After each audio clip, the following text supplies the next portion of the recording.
everyone! Ayan, kumusta po sa inyong lahat? And for today's video ay samahan niyo pong magluto nitong ating napakasarap na chicken caldereta. And syempre lalagyan po natin yan ng cheese para mas masarap. So yan na nga, sa ating kawali magpainit tayo.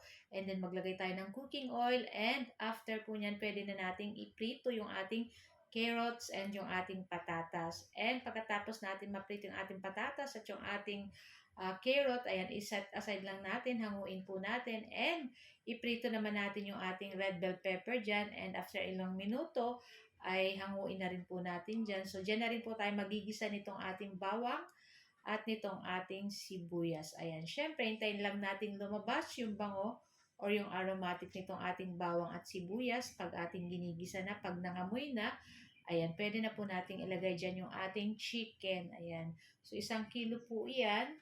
Tapos, syempre, halu-haluin po natin yung ating chicken. So, magtutubig pa naman po yan. At ang chicken naman ay madali naman pong maluto. Ayan. So, naglagay po tayo dyan ng butter. At kanina, paggisa, nakalimutan po maglagay ng butter. Pero okay lang yan. Ihabol na lang natin. So, yan na nga. At after nyan, maglagay na rin tayo ng tomato paste. Syempre, hindi po mawawala ang ating tomato paste. Kung wala po kayong tomato paste, pwede naman po ang tomato sauce.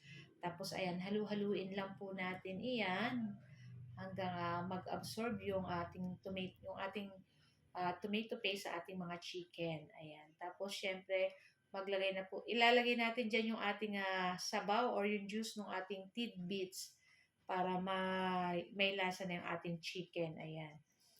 Ayan, para kumapit na yung lasa. Tapos naglagay rin tayo ng konting toyo at naglagay na rin ng konting asin.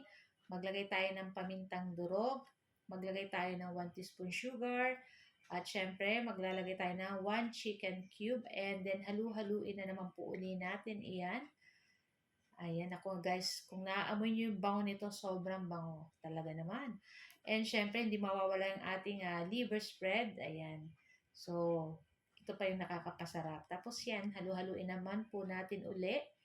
At syempre, maglalagay po tayo dyan ng tubig. Ayan, yung katamtamang tubig lang.